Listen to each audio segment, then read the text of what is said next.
Hi everyone, today we'll talk about how to fix or to solve Wechat keeps disconnecting.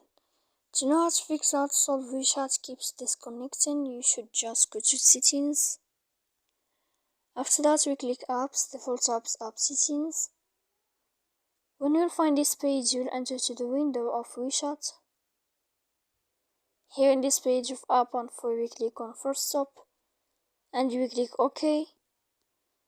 Here we go to click on storage. Then we click clear cache. You will go to Play Store.